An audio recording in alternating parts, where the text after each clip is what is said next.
சுவனத்தையும் நிச்சயிக்கப்பட்டு அல்லாஹுடைய தூதரவர்கள் இருந்தார்களே, நாம் எல்லாம் சுவனத்திற்கு செல்லுகிறோம் என்று நிச்சயிக்கப்பட்டு விட்டோமா, கடமையாக்கப்பட்டு விட்டோமா? நம்முடைய முன்பின் பாவங்கள் மன்னிக்கப்பட்டு விட்டதா? சிந்தித்து பாருங்கள்.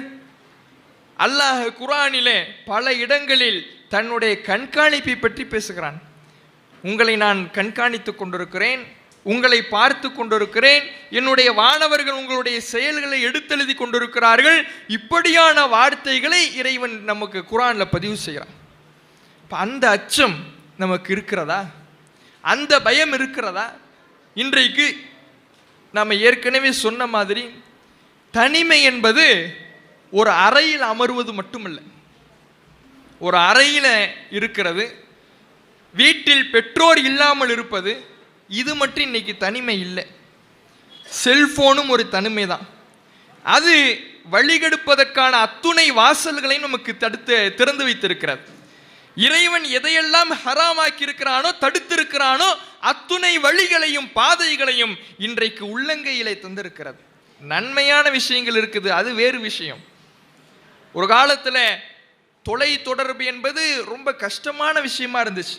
ஒரு செய்தி போய் சேரணும்னா, வெளிநாட்டில் இருப்பார், இறந்திருப்பார், இறந்த செய்தி நமக்கு கிடைக்கும்னா மாதக்கணக்கில் பிடிக்கும், நாட்கள் பிடித்தது.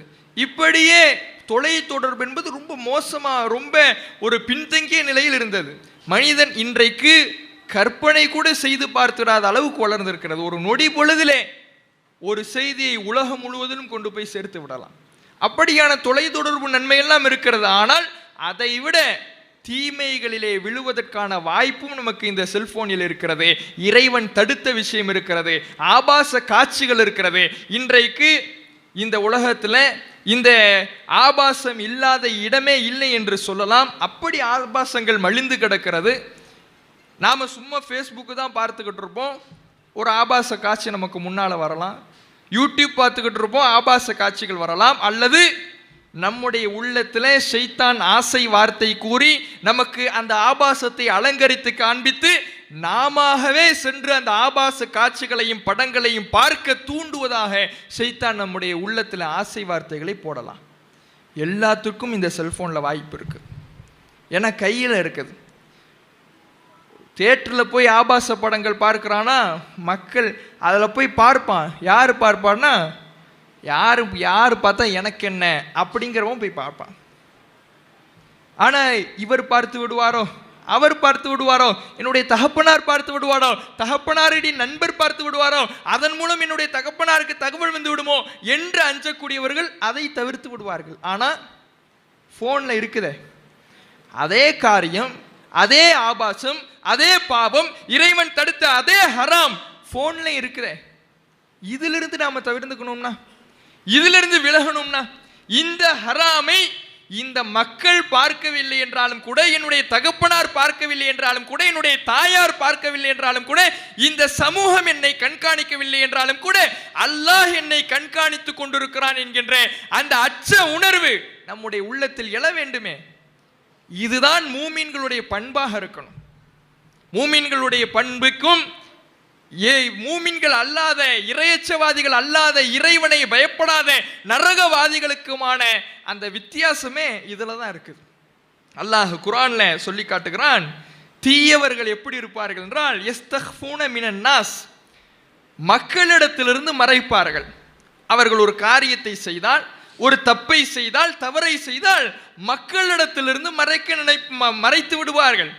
ஆனால் அவர்களால் ஒலா யஸ்தக்ஃபூன மினல்லாஹ், அல்லாஹ்விடமிருந்து அவர்களால் மறைக்க முடியாது. ஏன்? வஹுவ மஅஹும், அல்லாஹ் அவர்களோடு தான் இருக்கின்றான், அவர்களை கண்காணித்துக் கொண்டுதான் இருக்கிறான். அவனுடைய பார்வை ஒவ்வொரு நொடி பொழுதும் அல்லாஹுடைய பார்வை அவர்களின் மீது தான் விழுந்து கொண்டிருக்கிறது என்று அல்லாஹ் தன்னுடைய திருமறை குர்ஆனிலே சொல்லிவிட்டு, இந்த மக்களிடமிருந்து மறைக்க நினைக்கிறார்கள், மக்களிடமிருந்து மறைத்து விடுகிறார்கள், ஆனால் அவர்களால் அல்லாஹ்விடமிருந்து மறைக்க முடியாது என்று சொல்லிவிட்டு எந்த அளவுக்குங்கிறத விவரிக்கிறான். இது யுபய்யித்தூன மாலா யர்லா மினல் கவுல், அல்லாஹுக்கு பிடிக்காத சில சொற்களை அவர்கள் இரவு நேரத்திலே ஒன்று குழும்பி பேசுகிறார்கள். இது கூட இறைவனுக்கு தெரியும். ஏனென்றால் வக்கான அல்லாஹு பிமா யஅமலூன முஹீதா, அல்லாஹ் அவர்கள் செய்வதை சூழ்ந்து அறிபவனாக இருக்கிறான். இறைவனுடைய பார்வை, இறைவனுடைய ஆற்றல், இறைவனுடைய அதிகாரம் எந்த நேரத்திலையும் நம்மை சூழ்ந்து கொண்டுதான் இருக்கிறது. மக்களுடைய கண்களிலிருந்து வேண்டுமானால் நாம் மறைத்து விடலாம், என்னுடைய தகப்பனாரின் கண்களிலிருந்து மறைத்து விடலாம், என்னுடைய உறவினர்களின் கண்களிலிருந்து மறைத்து விடலாம், இந்த சமூகம் என்னை பற்றி பேசுமோ, என்னை விமர்சிக்குமோ, என் மீது குற்றச்சாட்டு சுமத்துமோ என்று நான் மறைத்து விடலாம். ஆனால் என் மீது பட்டு கொண்டிருக்கிற இறைவனுடைய பார்வையிலிருந்து, இறைவனுடைய கண்காணிப்பிலிருந்து என்னால் மறைக்கவே முடியாது. அல்லாஹ் நாம் செய்யக்கூடிய செயல்களை சூழ்ந்து அறியக்கூடியவனாக இருக்கிறான் என்று அல்லாஹ் குர்ஆனிலே சொல்லுகிறானே. இதை நம்முடைய மனதில் பதிய வைத்து நம்முடைய செயல்பாடுகள் அமையணும். நம்முடைய கேடயமே, நம்முடைய இறையச்சம் என்கின்ற ஆடையே இந்த உலகத்தில் நிலவுகின்ற இந்த நவீன நவயுக காலத்திலே நிலவுகின்ற அத்துணை தீமைகளிலிருந்து, இஸ்லாம் தடை செய்யப்பட்ட காரியங்களிலிருந்து, ஹராமாக்கிய காரியங்களிலிருந்து நாம் விலகுவதற்கு இந்த ஆடை தான், இந்த கேடயம் தான் நமக்கு தேவை. இதை நம்ம ஆழமா மனசுல பதிய வைக்கணும். ஆபாசங்கள் ஒருபுறம் மலிந்து கிடக்கிறது செல்போன்ல. அதே போல சேட்டிங்கிற பெயர்ல சமூக வலைதளத்துல ஃபேஸ்புக் இருக்குது. இந்த ஃபேஸ்புக்கில் ஒரு 5000 பேரை ஃப்ரெண்ட்ஸை சேர்க்கலாம், இன்ஸ்டாகிராம் ஃபாலோவர்ஸை சேர்க்கலாம். இப்படி இருக்கும் பொழுது இதில் நாம் பயணிக்கின்ற பொழுது நம்முடைய உள்ளத்திலே ஷைத்தான் ஆசையை தூண்டுவான்.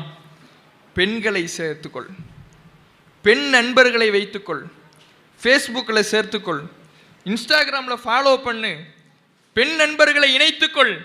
இணைத்து கொண்ட பிறகு அவர்களிடம் பேசு, அவர்களிடம் பேசிய பிறகு அவர்களுடன் பழகு, அவர்களுடன் புகைப்படங்களை பரிமாறிக்கொள். இப்படியான ஆசை வார்த்தைகளை ஷைத்தான் தூண்டுவான். ஆனால் அந்த நேரத்தில் நம்முடைய மனசுல பதிய வைக்கக்கூடிய விஷயம் என்னவென்றால், நான் 5000 நண்பர்களை இணைத்து கொண்டிருக்கிறேன் என்றால் இந்த 5000 நண்பர்கள் மட்டும் என்னை பார்க்கவில்லை, என்னுடைய பதிவுகளை பார்க்கவில்லை, அதோடு சேர்த்து அல்லாஹ் என்னோடு இருந்து கொண்டிருக்கிறான். அவனுடைய பார்வை என் மீது விழுந்து கொண்டிருக்கிறது. அவன் எப்போதும் என்னை கண்காணித்து கொண்டிருக்கிறான். நான் பேசுகிற ஒவ்வொரு பேச்சுக்களையும், ஒவ்வொரு எழுத்துக்களையும், ஒவ்வொரு சொற்களையும், ஒவ்வொரு பார்வையையும், நான் என்ன செய்து கொண்டிருக்கிறேன் என்கின்ற அணுவளவு அசைவையும் கூட அல்லாஹ் பார்த்து கொண்டிருக்கிறான் என்கின்ற அச்சம் நம்முடைய உள்ளத்தில் மேலோங்க வேண்டும். இதுதான் நமக்கு சிறந்த ஆடையாக, கேடயமாக, பாவங்களிலிருந்து நம்மை தற்காக்கக்கூடியதாக இருக்கிறது. நபிகள் நாயகம் ஸல்லல்லாஹு அலைஹி வஸல்லம் அவர்களுடைய அந்த வாழ்க்கையை புரட்டி பாருங்கள். அவர்களோடு வாழ்ந்த நபித்தோழர்களுடைய வாழ்க்கையை புரட்டி பாருங்கள். அவர்கள் எல்லோருமே அல்லாஹ்வுக்கு எந்த அளவுக்கு பயந்தார்கள், இறைவனுடைய பிடிக்கு எந்த அளவுக்கு அஞ்சினார்கள் என்பதை நாம் வரலாறுகளில் புரட்டி பார்க்கலாம். அதில் ஒரு நிகழ்வு, நபிகள் நாயகம் ஸல்லல்லாஹு அலைஹி வஸல்லம் அவர்களிடத்தில் மாயிஸ் பின் மாலிக் என்ற ஒரு நபித்தோழர் வரார். இவர் சொல்லுகிறார், அல்லாஹுடைய தூதர் அவர்களே, நான் தவறு செய்து விட்டேன், விபச்சாரம் செய்து விட்டேன், எனக்காக கல்லறி தண்டனை நிறைவேற்றுங்கள். கல்லறி தண்டனை என்ன? மரண தண்டனை, கல்லாலே அடிச்சு கொள்றது. அவர் செய்த பாவம், அவர் பாவத்தை செஞ்சிட்டார், ஆனால் அவர் செய்த பாவம் வேறு யாருக்கும் தெரியல.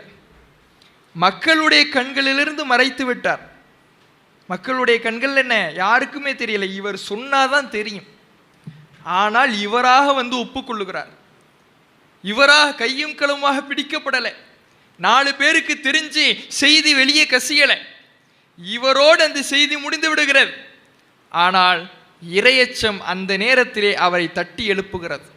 அல்லாஹ் குர்ஆனிலே சொல்லுகிறானே, இதா மஸ்ஸஹும் தாயிஃப் மின ஷைத்தான், மூமின்களை, இறையச்சவாதிகளை ஷைத்தானிய காரியம் அவர்களை தீண்டினால், பிடித்தால், ததக்கரு இதாஹு முபசிருன், அவர்கள் விழிப்புணர்வு அடைந்து கொள்வார்கள், இறைவனை நினைவு கூறுவார்கள் என்று அல்லாஹ் சொல்லுகிறானே. இன்னொரு இடத்தில் வலம் யுஸிரு அலா மா ஃபஅலு வஹும் யஅலமூன், அறிந்து கொண்டே, பாவம் என்று தெரிந்து கொண்டே தாங்கள் செய்கின்ற காரியத்திலே நீடித்து நிலைத்திருக்க மாட்டார்கள் என்று சொல்லுகிறானே.